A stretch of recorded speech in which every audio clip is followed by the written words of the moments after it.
To mummies kitchen. ഞാൻ വന്നിട്ടുള്ളത് ഒരു സ്പെഷ്യൽ അൽഫാമിൻ്റെ റെസിപ്പിയുമായിട്ടാണ്. റെസ്റ്റോറൻറ്റിൽ കിട്ടുന്ന അതേ ടേസ്റ്റിൽ നമുക്കിത് വീട്ടിൽ വെച്ച് തന്നെ ഉണ്ടാക്കാം.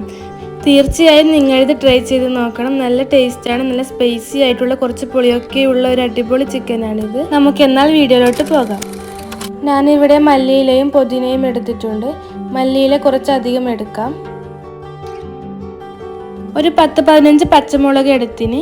ഇത് നിങ്ങളുടെ എരിവിനനുസരിച്ച് എടുക്കാം. ഒരു മീഡിയം സൈസ് സവാള, ഒരു തക്കാളി, 3 വെളുത്തുള്ളി, 2 ഇഞ്ച് വലുപ്പത്തിൽ ഇഞ്ചി എന്നിവ എടുത്തിന്.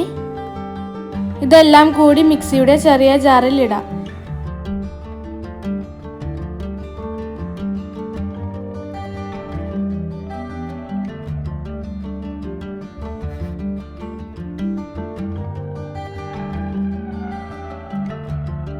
ഇതിലേക്ക് ആവശ്യത്തിന് ഉപ്പും 2 ടേബിൾ സ്പൂൺ വിനാഗർ, 1/4 കപ്പ് തൈര്, ഒരു പിടി കറിവേപ്പില, 2 ടീസ്പൂൺ മുളക് പൊടിയും ചേർത്തിന് 3 ടേബിൾ സ്പൂൺ കാശ്മീരി ചില്ലി പൗഡറും, ഒരു 1.5 ടേബിൾ സ്പൂൺ കുരുമുളക് പൊടി എന്നിവ ഇട്ട് അടിച്ചെടുക്കാം. ഞാനിവിടെ 2 ഫുൾ ചിക്കനാണ് എടുത്തിരിക്കുന്നത്. മസാല പിടിക്കാനായി നന്നായി വരഞ്ഞു കൊടുക്കണം. ഇനി ഇതിലേക്ക് 2 ചെറുനാരങ്ങയുടെ നീര് ചേർക്കുന്നുണ്ട്.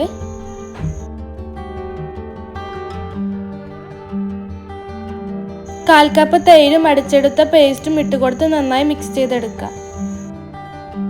ചിക്കനിലെല്ലാം നന്നായി പിടിക്കത്തക്ക രീതിയിൽ നല്ലതുപോലെ മിക്സ് ചെയ്യണം. ഇനി ഇത് കവർ ചെയ്ത് മിനിമം ഒരു 5-6 മണിക്കൂറെങ്കിലും റെസ്റ്റിന് വെക്കണം. ഓവർനൈറ്റ് വെച്ചാൽ നല്ലത്. ഞാനിവിടെ രാവിലെ റെഡിയാക്കി രാത്രിയാണ് എടുക്കുന്നത്. ഇതാ ഇപ്പോൾ ചിക്കനിലൊക്കെ നന്നായി മസാല പിടിച്ചിട്ടുണ്ട്. ഇനി നമുക്കിത് ഗ്രിൽ ചെയ്തെടുക്കാം. അതിനായി കല്ലൊക്കെ സെറ്റ് ചെയ്ത് കൽക്കരി കത്തിച്ചിട്ടുണ്ട്. പുറത്തു നിന്നും ചെയ്യുന്നത് കൊണ്ട് തന്നെ വീഡിയോയിൽ വെളിച്ചമൊക്കെ കുറവായിരിക്കും കേട്ടോ. കൽക്കരി നന്നായി തീ പിടിച്ച് കഴിഞ്ഞാൽ നമുക്ക് ഗ്രിൽ ചെയ്യാൻ തുടങ്ങാം. ആദ്യം ഗ്രില്ലിന് മുകളിലായി ഓയിൽ തേച്ച് കൊടുക്കാം. എന്നിട്ട് ഓരോ ചിക്കനായിട്ട് ഗ്രില്ലിൽ വെക്കാം.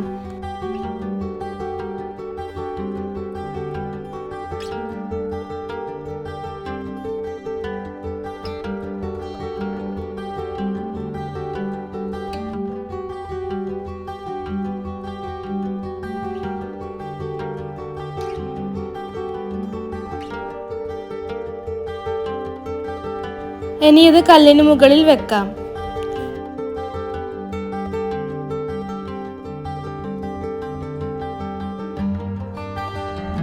വേവുന്നതിനനുസരിച്ച് ഓരോ വശവും തിരിച്ചിട്ട് കൊടുക്കാം.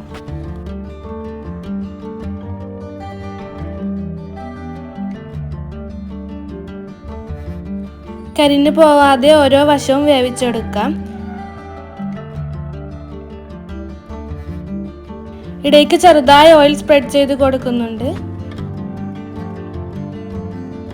ഇതിപ്പോൾ റെഡി ആയിട്ടുണ്ട്. നമുക്കിത് ഓരോന്നായി എടുത്തു മാറ്റാം.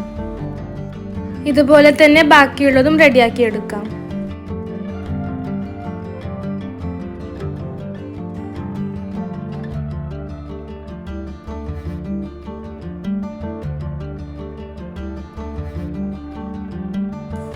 അപ്പോൾ നമ്മുടെ സ്പെഷ്യൽ ചിക്കൻ അൽഫാം റെഡി ആയിട്ടുണ്ട്. നല്ല അടിപൊളി ടേസ്റ്റാണ് ഈ അൽഫാമിന്. എല്ലാവരും ട്രൈ ചെയ്ത് ഫീഡ്ബാക്ക് അറിയിക്കണം. അതുപോലെ ഈ ചാനൽ സബ്സ്ക്രൈബ് ചെയ്യാനും ലൈക്ക് ചെയ്യാനും ഷെയർ ചെയ്യാനും മറക്കരുത്. വീണ്ടും നല്ലൊരു റെസിപ്പിയുമായി കാണാം. Thank you for watching.